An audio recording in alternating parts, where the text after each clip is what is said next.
भूतेर्महद्भिर्य इमा पुरो विभुः निर्मायशेते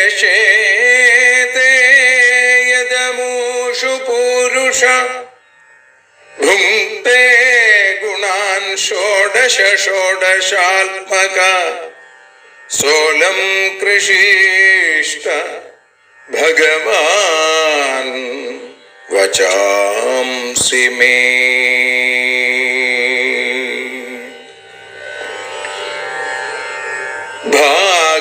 ഭാഗവതത്തെ അറിയാൻ ഈ ഭാഗവതത്തിൽ അലിയാൻ, ഭാഗവതത്തെ അറിയാൻ ശ്രീമദ് ഭാഗവതത്തിൽ അലിയാൻ, ലക്ഷ്യമതും മാത്രം ഹരിയിൽ ഭക്തിയുണർത്തും സംഗീതം ഹരിനാമലഹരി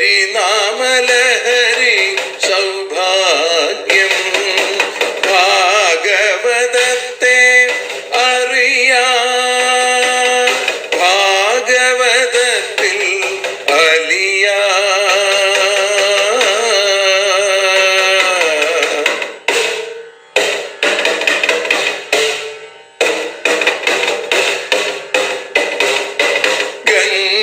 ഗംഗാപതിയുടെ പുത്രൻ സുന്ദര ഗണനായകനോ തുണ ചെയ്യൂ.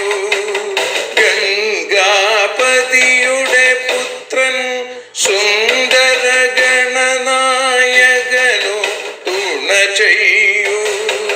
വീണയിൽ സംഗീത സാഗരം തീർക്കുന്ന വാണീദേവിയും കാക്കേണേ എന്നിൽ ഭാഗവത കഥ നിറയേണേ. ഭാഗവതത്തെ അറിയാൻ ഭാഗവതത്തിൽ അലിയാൻ.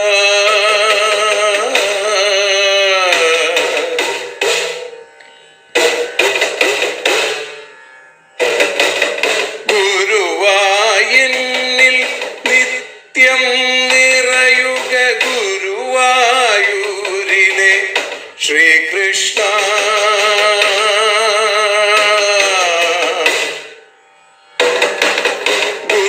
ഗുരുവായൂരിൽ നിത്യം നിറയുക ഗുരുവായൂരിലെ ശ്രീകൃഷ്ണ.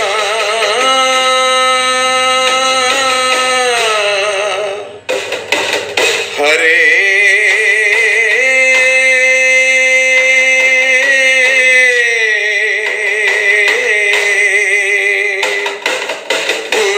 ഗുരുവായൂരിൽ നിത്യം നിറയുക ഗുരുവായൂരിലെ ശ്രീകൃഷ്ണ. കണ്ഠം തന്നിൽ ഗാനം നിറയാൻ കണ്ണാ നീ താൻ തുണയേകു. എന്നിൽ ഭാഗവത കഥ നിറയേണേ.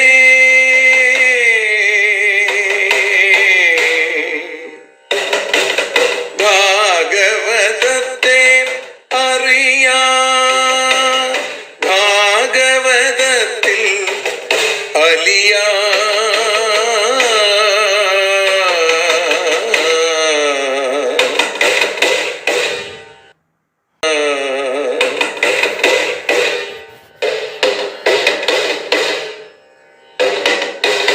ആദ്യത്തെ ഗുരുവായൂരന്റെ അച്ഛനുപാദ നമസ്കാരം. ആദ്യത്തെ ഗുരുവായൂരനുടെ അച്ഛനുപാദ നമസ്കാരം. അമ്മിഞ്ഞപ്പാൽ മധുരം നൽകിയ അമ്മേ നീ വരമേകേണേ. എന്നിൽ ഭാഗവത കഥ നിറയേണേ.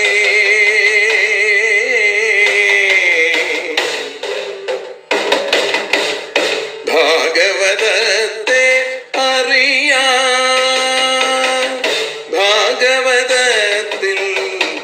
അലിയാ.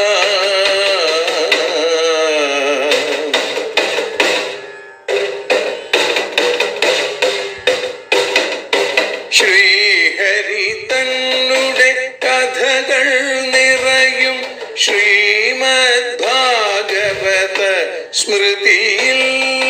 ശ്രീഹരി തന്നുടെ കഥകൾ നിറയും ശ്രീമദ് ഭാഗവത സ്മൃതിയിൽ. ശ്രീകൃഷ്ണാനിൻ കീർത്തനമലരുകൾ ശ്രീപാദത്തിൽ അർച്ചിക്കാം. എന്നിൽ ഭാഗവത കഥ നിറയേണേ.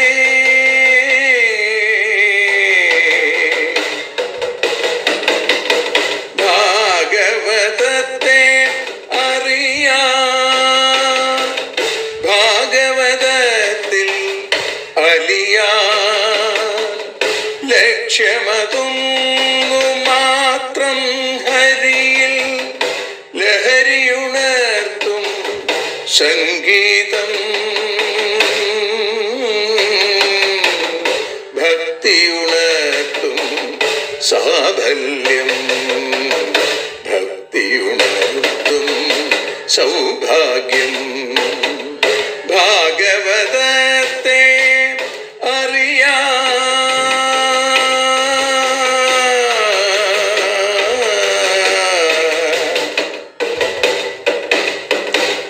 ഭാഗവതത്തിൽ അലിയാ.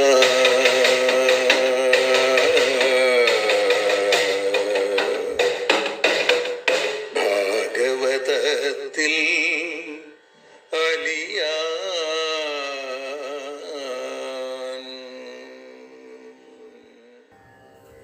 സർവത്ര ഗോവിന്ദനാമസങ്കീർത്തനം.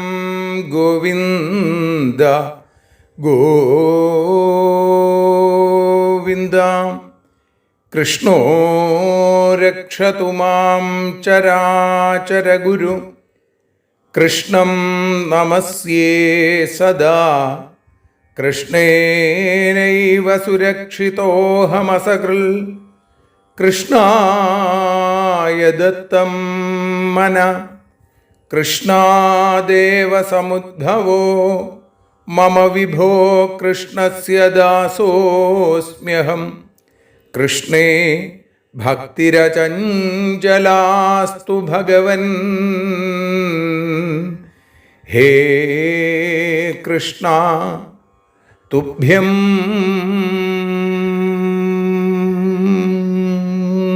നമഃ. ഗുരുവായൂരപ്പൻ്റെ കാരുണ്യാതിരേകത്തിൻ്റെ ഒരു അനുഭവ സാക്ഷ്യം പറഞ്ഞുകൊണ്ടാണ് ഇന്ന് ഭാഗവതം അറിയാനലിയാൻ എന്ന അക്ഷരപൂജ ആരംഭിക്കുന്നത്. ഈ വരുന്ന ഒക്ടോബർ 1-ാം തീയതി മുതൽ തൻ്റെ പൂജകനായി പൊന്നുഗുരുവായൂരപ്പൻ പുതുമന ശ്രീജിത്ത് നമ്പൂതിരിയെ തിരഞ്ഞെടുത്തിരിക്കുന്നു എന്ന സന്തോഷം ഗുരുവായൂരപ്പൻ്റെ മേൽശാന്തിയായി ഇന്നലെ നടന്ന നറുക്കെടുപ്പിൽ അല്ലെങ്കിൽ ഭഗവാന്റെ തിരഞ്ഞെടുപ്പിൽ ആണ് തൃശ്ശൂർ വെള്ളറക്കാട്ട് തോന്നല്ലൂർ പുതുമന ഇല്ലത്ത് ശ്രീജിത്ത് നമ്പൂതിരി എന്ന 36-കാരൻ ഗുരുവായൂരപ്പൻ്റെ മേൽശാന്തി പദത്തിലേക്ക് എത്തുന്നത്. ഇപ്പോഴത്തെ മേൽശാന്തി പല്ലിശ്ശേരി മധുസൂദൻ നമ്പൂതിരി വെള്ളിക്കുടത്തിൽ നിന്ന് എടുത്ത പേര് പൊന്നുഗുരുവായൂരപ്പൻ്റെ സങ്കല്പമാണ്, പൊന്നുഗുരുവായൂരപ്പൻ്റെ തീരുമാനമാണ്. അങ്ങനെയാണ് കഴിഞ്ഞ 8 തവണയായി ഗുരുവായൂർ മേൽശാന്തി പദത്തിന് അപേക്ഷിക്കാറുള്ള ശ്രീജിത്ത് നമ്പൂതിരി ഇത്തവണ മേൽശാന്തിയായി തിരഞ്ഞെടുക്കപ്പെട്ടത്. 16 വർഷക്കാലമായി വേലൂർ കുറൂരമ്മ ശ്രീകൃഷ്ണ ക്ഷേത്രത്തിലെ ഉണ്ണിക്കണ്ണൻ്റെ മേൽശാന്തിയായി സേവനമനുഷ്ഠിക്കുന്ന എനിക്ക് അനുജാത തുല്യനായ ശ്രീജിത്ത് നമ്പൂതിരി, അദ്ദേഹം പുതുമന ഇല്ലത്തുനിന്ന് തന്നെ ആദ്യമായിട്ടാണ് ഒരാൾ ഗുരുവായൂർ മേൽശാന്തിയായി തിരഞ്ഞെടുക്കപ്പെടുന്നത്. ഒക്ടോബർ 1-ാം തീയതി മുതൽ 6 മാസം പുറപ്പെടാശാന്തിയായി ക്ഷേത്രത്തിൽ താമസിച്ചുകൊണ്ട് പൂജാവിധാനങ്ങൾ ഭഗവാന് സമർപ്പിക്കാനുള്ള അപൂർവ ഭാഗ്യമാണ് ഇദ്ദേഹത്തെ തേടിയെത്തിയത്.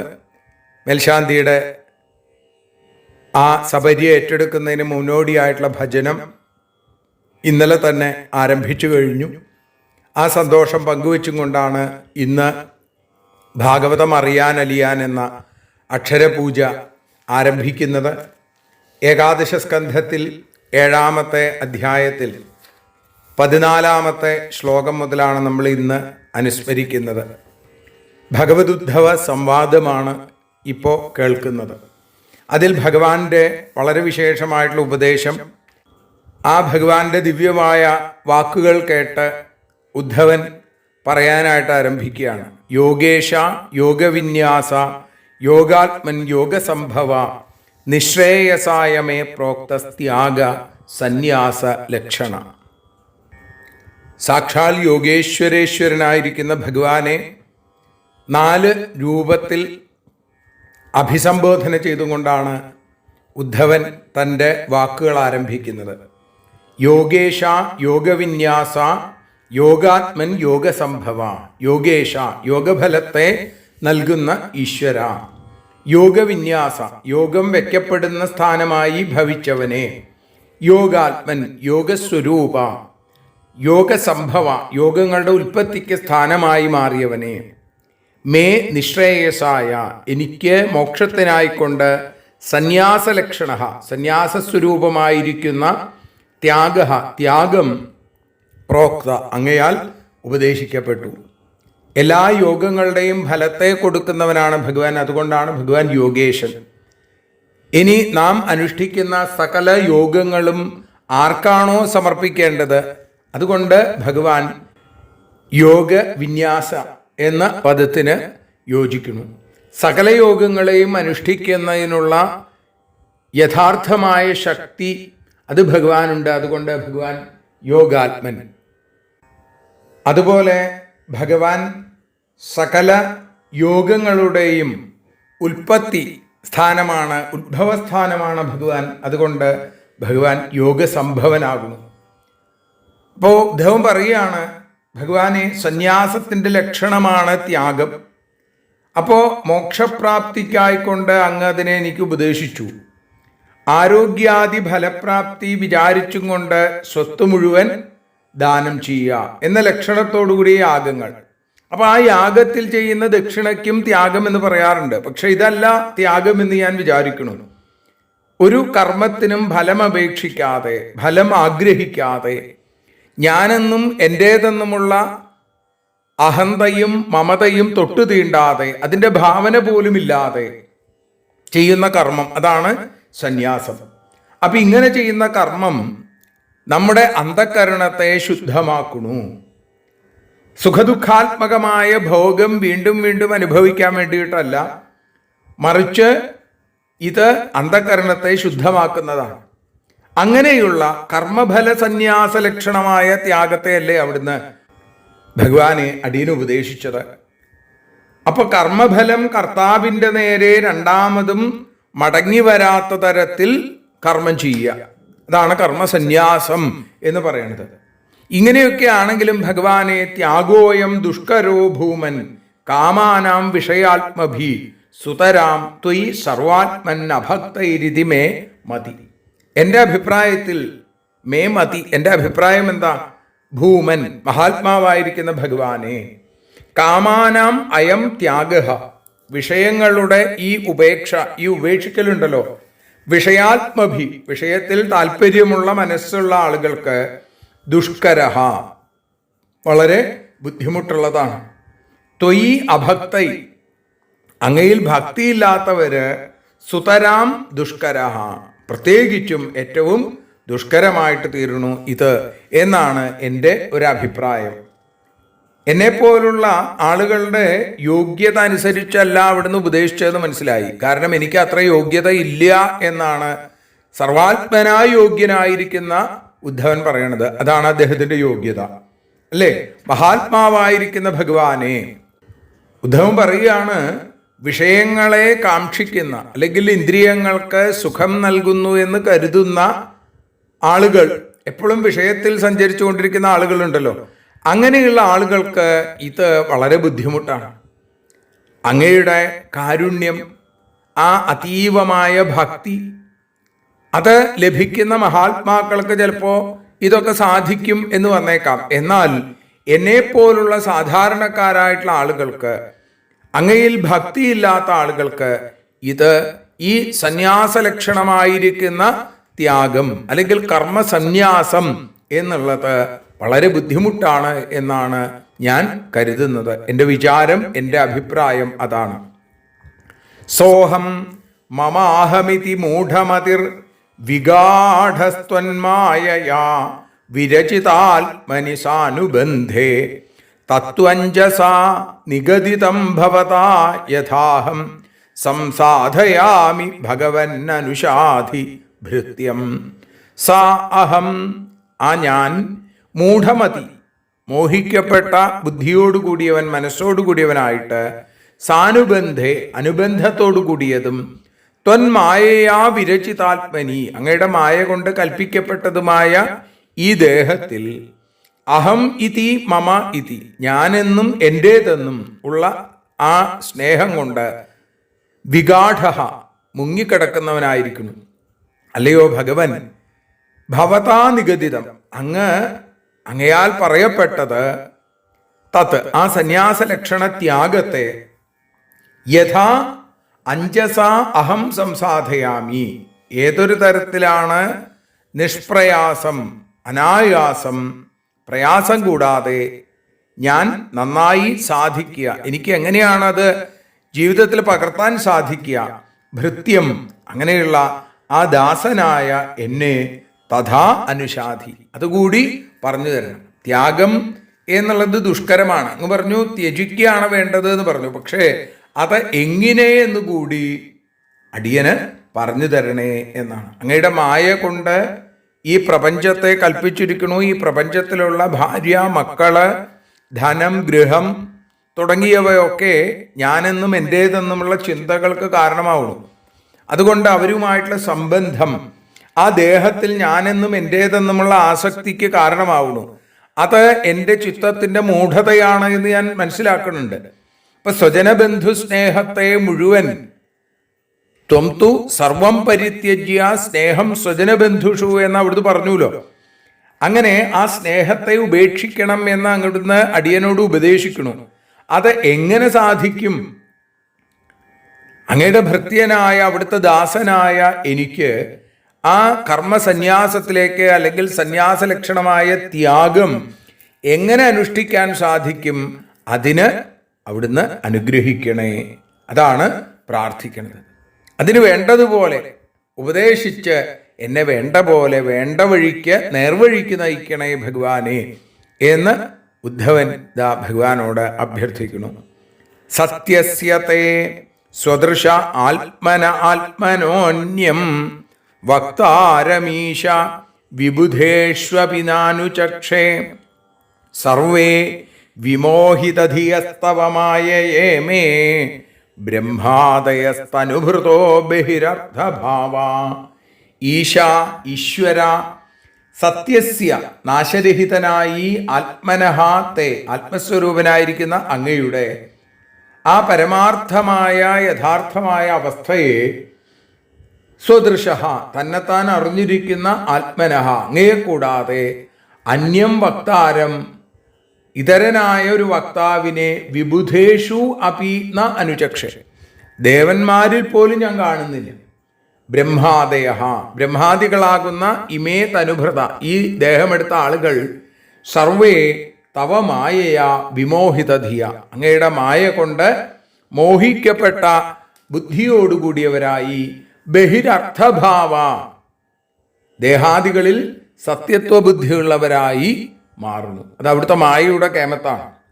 ഭഗവാനെ, ചുരുക്കത്തിൽ ഇപ്പോൾ അങ്ങ് ഉപദേശിച്ച ഈ സന്യാസ ലക്ഷണത്തെ അങ്ങ് വിസ്തരിച്ച് അടിയന് പറഞ്ഞു തരണേ. കാരണം നാശമില്ലാതെ അച്യുതമായി നിത്യസത്യമായിരിക്കുന്ന പരമാർത്ഥസ്വരൂപനായ അങ്ങല്ലാതെ ഇത് ഉപദേശിക്കാൻ ലോകത്തിൽ മറ്റാർക്കും സാധിക്കില്ല, ആർക്കും അതിനുള്ള യോഗ്യതയില്ല എന്ന് ഞാൻ വിചാരിക്കുന്നു.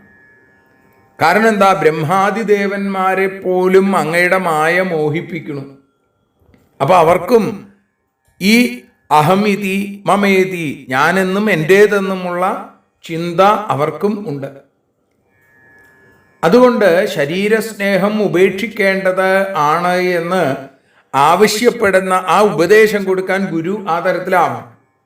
ആചാര്യന്മാർ ശരീരസ്നേഹമുള്ളവരായിട്ട് ഉപദേശിക്കുന്നത് കൊണ്ട് വലിയ കാര്യമില്ല. നമ്മളൊക്കെ ഉപദേശിക്കാറുണ്ട് ഇല്ലേ? ഇപ്പൊ തന്നെ ഞാൻ ഇത് പറയുന്നത് ഉദ്ധവന്റെ വാക്കുകളായിട്ടാണ്, ഭഗവാന്റെ വാക്കുകളായിട്ടാണ്. എനിക്ക് ഈ തലത്തിലേക്കൊന്നും എത്താൻ സാധിച്ചിട്ടില്ല എന്ന് അറിയാൻ സാധിക്കുന്നു. ആ അറിവ് തന്നെ ഭഗവാന്റെ കാരുണ്യം കൊണ്ട് മാത്രം ലഭിക്കണത്. അപ്പൊ ആചാര്യന്മാരും ശരീരമോഹമുള്ളവരായിരിക്കുന്നു. അങ്ങനെയുള്ളവരുടെ ഉപദേശം ശിഷ്യന്മാർക്ക് വേണ്ട പോലെ അനുഭവപ്പെടാൻ ബുദ്ധിമുട്ടാണ്. പണ്ടൊരു കഥ കേട്ടിട്ടുണ്ട്. നമ്മുടെ രാഷ്ട്രപിതാവായ മഹാത്മാഗാന്ധിയുടെ അടുത്ത് ഒരമ്മ ഒരു കുട്ടിയെയും കൊണ്ട് വന്നു. ആ കുട്ടിക്ക് ശർക്കര തിന്നുന്ന സ്വഭാവം ഉണ്ടത്രേ. എപ്പോഴും ശർക്കര തിന്നണം. കണ്ണു തെറ്റിയാൽ ഭരണിയിലിരിക്കുന്ന ശർക്കര എടുത്ത് തിന്നും. അങ്ങനെ അമ്മ മഹാത്മാഗാന്ധിയുടെ അടുത്ത് പറഞ്ഞു, അവിടുന്ന് ഒന്ന് ഉപദേശിക്കണം എൻ്റെ മകനെ. മഹാത്മാഗാന്ധി പറഞ്ഞു, ഉപദേശിക്കുകയൊക്കെ ചെയ്യാം, പക്ഷേ ഒരാഴ്ച കഴിഞ്ഞിട്ട് വരൂ, എന്നിട്ട് ഞാൻ പറയാമെന്ന് പറഞ്ഞു. അങ്ങനെ ഒരാഴ്ച കഴിഞ്ഞ് ചെന്നു. അപ്പോൾ ഗാന്ധിജി ഉപദേശിച്ചു, ഉണ്ണി ഇങ്ങനെ ഭക്ഷണം പോലെ ഇങ്ങനെ ശർക്കര കഴിച്ചു കഴിഞ്ഞാൽ അത് അപകടമാണ്. അതുകൊണ്ട് ശർക്കര അങ്ങനെയൊന്നും കഴിക്കാൻ പാടില്ല ഇല്ലേ? നമ്മളൊക്കെ കുട്ടികൾക്ക് പറഞ്ഞു കൊടുക്കുന്നത് പോലെ വായിൽ പുഴുപ്പല്ല് വരും, പല്ലൊക്കെ ദ്രവിച്ചു പോവും, അങ്ങനെ പല ദോഷങ്ങളെക്കുറിച്ചൊക്കെ പറഞ്ഞു കൊടുത്തു.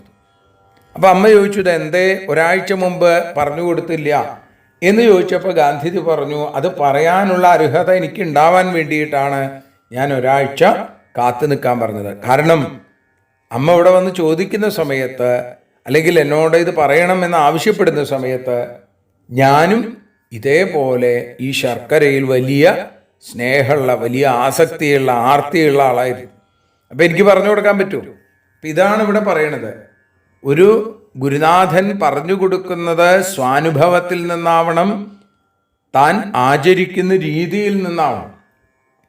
തന്നെത്താൻ കണ്ടുകൊണ്ട് ദേഹവിലക്ഷണനായി ആത്മാരാമനായിരിക്കുന്ന ഒരാൾക്ക് മാത്രമേ ഈ തത്വത്തെ വേണ്ട പോലെ ഉപദേശിക്കാൻ സാധിക്കുള്ളൂ. അങ്ങനെയുള്ളവർ ഉപദേശിക്കുമ്പോഴേ അത് ശിഷ്യന് വേണ്ട പോലെ അനുഭവ തലത്തിലേക്ക് എത്തുകയുള്ളൂ.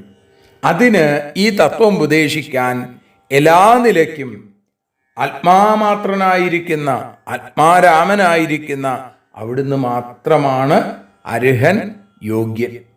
അതുകൊണ്ട് അത് വിസ്തരിച്ച് പറഞ്ഞു തരണേ എന്ന് പറയുകയാണ് ഉദ്ധവൻ. തസ്മാൽ ഭവന്തമനവദ്യമനന്തപാരം സർവജ്ഞമീശ്വരമകുണ്ഠവികുണ്ഠധിഷ്ണ്യം നിർവിണ്ണധീരഹമുഹവ്രജിനാഭിതപ്തോ നാരായണം നരസഖം ശരണം പ്രപദ്യേ. ഉദ്ധവൻ പറയുകയാണ്, തസ്മാൽ അതുകൊണ്ട് നിർവിണ്ണധി ആസക്തിയില്ലാത്ത ബുദ്ധിയോടുകൂടി, വൃജനാഭിതപ്ത ദുഃഖങ്ങളാൽ ഏറ്റവും തപിച്ചുകൊണ്ടിരിക്കുന്ന ഞാൻ, അനവദ്യം ദോഷരഹിതനും, അനന്തപാരം കാലദേശങ്ങൾക്ക് അവധി പറയാൻ സാധിക്കാത്തവനും, കാലദേശാവധിഭ്യാം നിർമുക്തം, സർവജ്ഞം എല്ലാം അറിയുന്നവനും, ഈശ്വരം സർവശക്തനും, അകുണ്ഠവികുണ്ഠധിഷ്ണ്യം കാലാദികൾ കൊണ്ട് ബാധിക്കപ്പെടാത്ത വികുണ്ഠലോകമാകുന്ന വാസസ്ഥാനത്തോടു കൂടിയവൻ, വൈകുണ്ഠമൂർത്തി, നരസഖം ജീവന്മാർക്ക് ഹിതത്തെ നൽകുന്ന, നാരായണം ഭവന്തം ശരണം പ്രപദ്യേ നാരായണനായ അങ്ങയെ ദാ ശരണം പ്രാപിക്കുന്നു എന്നാണ്. അപ്പോ അന്യൻ ഉപദേശിക്കാൻ അർഹനായിട്ടില്ലാത്തത് കൊണ്ട് ഞാനിത് അങ്ങയെ ശരണം പ്രാപിക്കണു ഭഗവാനെ. അങ്ങക്ക് ഒരു തരത്തിലുള്ള ദോഷങ്ങളുമില്ല. കാലദേശങ്ങൾക്ക് അവധി പറയാൻ സാധിക്കില്ല അവിടുത്തെ പോലെ എല്ലാം അറിയുന്നവനായി ലോകത്തിൽ ആരുമില്ല. രക്ഷിക്കാൻ സാമർഥ്യമുള്ളവരാണെങ്കിൽ പോലും അവർക്ക് കാലദേശങ്ങളുടെ ബാധ അവരെ ബാധിക്കും. ബ്രഹ്മാവിന് പോലും ഒരു കാലത്തിന് ഇത്ര കാലം എന്നുണ്ട്. അപ്പം അതുകൊണ്ട് കാലാതിബാധയില്ലാത്ത വൈകുണ്ഠം അങ്ങ് താമസിക്കുന്ന ഇടം, അങ്ങനെയുള്ള അവിടുത്തെ ഞാൻ ശരണം പ്രാപിക്കുന്നു. ഇനി ഞാൻ വെറും ഗൃഹസ്ഥാശ്രമിയാണ്, എനിക്ക് ഇതൊന്നും കേൾക്കാനുള്ള അർഹതയില്ല എന്ന് വിചാരിച്ച് ഞാൻ ഗൃഹാദികളിൽ ആസക്തനാണ്, ഗൃഹത്തിൽ, ധനത്തിൽ, പുത്രനിൽ, ഭാര്യയിലൊക്കെ ആസക്തനാണ് എന്ന് വിചാരിച്ച് ആ ഉപദേശം ഗ്രഹിക്കാൻ ഞാൻ അർഹനല്ല എന്ന് കരുതി എന്നെ ഉപേക്ഷിക്കരുതേ എന്ന് പ്രാർത്ഥിക്കുന്നു. ആധ്യാത്മികം, ആധിഭൗതികം, ആധിദൈവികം എന്നിങ്ങനെയുള്ള ആ 3 തരത്തിലുള്ള താപങ്ങൾ എന്നെ വല്ലാതെ തപിപ്പിക്കുന്നുണ്ട്, എന്നെ വല്ലാത്ത എൻ്റെ ഉള്ളിൽ ചുട്ടു നീറുന്നുണ്ട്. അപ്പം അത് ഒന്നിലും ആസക്തിയുമില്ലാതെയായിരിക്കുന്ന എനിക്ക് പ്രാണികളിൽ വെച്ച് വിശിഷ്ടജന്മം, നരന്മാർക്ക് വിശേഷിച്ചും ഹിതം ചെയ്യുന്നവനാണ് അവിടുന്ന്. അതുകൊണ്ടാണ് അവിടുത്തെ നരസഖൻ എന്ന് വിളിക്കുന്നത്. ജീവന് എന്നും ജീവാത്മാവായി നിൽക്കുന്ന ആ ഭഗവാൻ. അപ്പൊ അതുകൊണ്ട് നരന്മാർ പ്രാപിക്കേണ്ടത് നാരായണനെയാണ്, പരമസ്ഥാനീയനായിരിക്കുന്ന ഭഗവാനെയാണ്. അങ്ങനെയുള്ള അവിടുത്തെ അടിയനിത ശരണം പ്രാപിക്കുന്നു. നാരായണം നരസഖം തമഹം പ്രപദ്യേ ശരണം പ്രപദ്യേ. അവിടുത്തെ ഞാനിതാ നമസ്കരിക്കുന്നു, ഞാനിതാ ശരണം പ്രാപിക്കുന്നു എന്ന് പറയുകയാണ് ഉദ്ധവൻ. ഉദ്ധവന്റെ ആ ചോദ്യത്തിന് മറുപടിയായി ഭഗവാൻ നൽകുന്ന ഉപദേശങ്ങളാണ് നമുക്ക് ഇനി തുടർന്നുള്ള ശ്ലോകങ്ങളിൽ കേൾക്കാനുള്ളത്. അതിൽ കഴിഞ്ഞ ദിവസം പറഞ്ഞതുപോലെ ഭഗവാൻ പറയുന്നു, ദത്താത്രേയ ഗീത എന്ന രീതിയിൽ ദത്താത്രേയൻ എന്ന അവധൂതൻ ഭഗവാൻ പറയുകയാണ് എൻ്റെ പൂർവികനായ യദു മഹാരാജാവിന് നൽകിയ ഉപദേശം. ആ ഉപദേശമാണ് ദത്താത്രേയ ഗീത എന്നറിയപ്പെടുന്നത്, അല്ലെങ്കിൽ 24 ഗുരുക്കന്മാർ എന്ന് അറിയപ്പെടുന്നത്. ആ ഭാഗങ്ങളൊക്കെ നമുക്ക് നാളെ അനുസ്മരിക്കാം. ഇന്ന് ഭഗവാന്റെ പാദങ്ങളിൽ സമർപ്പിക്കുന്നു. സർവത്ര ഗോവിന്ദനാമ സങ്കീർത്തനം, ഗോവിന്ദ ഗോവിന്ദ, ഹരിയോം.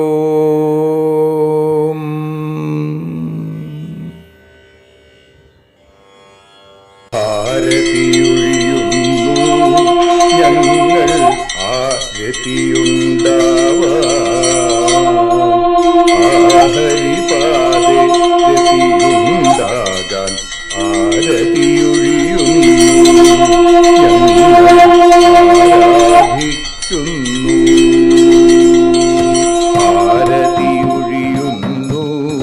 ഞങ്ങൾ ആരതിയുണ്ടാവാൻ ആഹരിപാദേ രതിയുണ്ടാകാൻ ആരതിയൊഴിയുന്നു ഞങ്ങൾ ആരാധിക്കുന്നു. ശ്രീമദ്ഭാഗവതം പുണ്യം പാവനമാം ഗ്രന്ഥം ശ്രീശുകമാമുനി പാടിയ ഗീതം നൽകുന്നു മുക്തി, സതതം നൽകിയിടും ഭക്തി. പാപികളെന്നാലും നിത്യം രക്ഷിക്കും ഗ്രന്ഥം പരമാനന്ദ സുധാരസമയമി ഹരിലീലാസാരം, നിത്യം വേദത്തിൻ സാരം. വൈരാഗ്യം, ജ്ഞാനം, ഭക്തി എന്നിവ നൽകിയിടും വൈകല്യങ്ങൾ തീർത്തിയിടുന്നൊരു സുന്ദരമാം ഗീതം, നിത്യം നൽകും കൈവല്യം. കലിമലമഥനി പാപവിനാശിനി സതതം സേവയ ചെയ്യുന്നോർക്കോ സുഖകാരിണി ഗ്രന്ഥം, നിത്യം നൽകും സായുജ്യം. ആരതിയൊഴിയുന്നു ഞങ്ങൾ ആരതിയുണ്ടാവാൻ ആരതിയൊഴിയുന്നു ഞങ്ങൾ ആരതിയുണ്ടാവാൻ ആഹരി ഹരിപാദേ രതിയുണ്ടാകാൻ ആരതിയൊഴിയുന്നു ഞങ്ങൾ ആരാധിക്കുന്നു. ഞങ്ങൾ ആരതിയൊഴിയുന്നു കണ്ണ ആരാധിക്കുന്നു. രാധാരമണ മുകുന്ദ മുരാരേ ശരണം മേ തവ ചരണയുഗം. പവനപുരേശ രാധാ കൃഷ്ണ ശരണം മേ തവ ചരണയുഗം. മീനായി മണ്ണിൽ പിറന്നൊരു ദേവ ശരണം മേ തവ ചരണയുഗം. കച്ഛപരൂപമെടുത്തൊരു ദേവ ശരണം മേ തവ ചരണയുഗം. സൂകരഭാവമണിഞ്ഞൊരു ദേവ ശരണം മേ തവ ചരണയുഗം. നരഹരി രൂപമെടുത്തൊരു നാഥ ശരണം മേ തവ ചരണയുഗം. വാമനനായി വിളങ്ങിയ ദേവ ശരണം മേ തവ ചരണയുഗം. ഭാർഗവരാമനതായൊരു ദേവ ശരണം മേ തവ ചരണയുഗം. ദശരഥനന്ദനായൊരു ദേവ ശരണം മേ തവ ചരണയുഗം. ബലമേറുന്നൊരു രാമനാഥ ശരണം മേ തവ ചരണയുഗം. ദേവകി നന്ദന വസുദേവാത്മജ ശരണം മേ തവ ചരണയുഗം. യശോദതനയാ സുന്ദര രൂപ ശരണം മേ തവ ചരണയുഗം. ദ്വാരകവാസാരുക്മിണികാന്ത ശരണം മേ തവ ചരണയുഗം. കലികാലത്തിൽ കൽക്കിയും നീയേ ശരണം മേ തവ ചരണയുഗം. രാധാരമണ മുകുന്ദ മുരാരേ ശരണം മേ തവ ചരണയുഗം. പവനപുരേശ രാധാ കൃഷ്ണ ശരണം മേ തവ ചരണയുഗം. ചോറ്റാനിക്കര വാഴും ദേവി ശരണം മേ തവ ചരണയുഗം. സാംബ സദാശിവ ശംഭോ ശങ്കര ശരണം മേ തവ ചരണയുഗം. ഹരിഹരപുത്ര ആശ്രിതമിത്ര ശരണം മേ തവ ചരണയുഗം. സദ്ഗുരുനാഥ ഗുണപരിപൂർണ ശരണം മേ തവ ചരണയുഗം. മൂഷികവാഹന മോദകഹസ്ത ശരണം മേ തവ ചരണയുഗം. ഭക്തജനപ്രിയ ഭാഗവത പ്രിയ ശരണം മേ തവ ചരണയുഗം. രാധാരമണ മുകുന്ദ മുരാരേ ശരണം മേ തവ ചരണയുഗം. ഗുരുപവനപുരേശ രാധാകൃഷ്ണ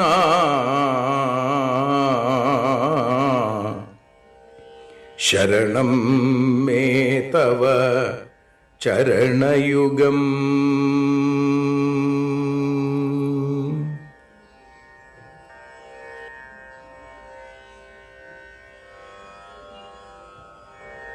യദക്ഷരപദഭ്രഷ്ടം മാത്രാഹീനം തു യദ്ഭവേൽ തത്സർവം ക്ഷമ്യതാം ദേവ നാരായണ നമോസ്തുതേ.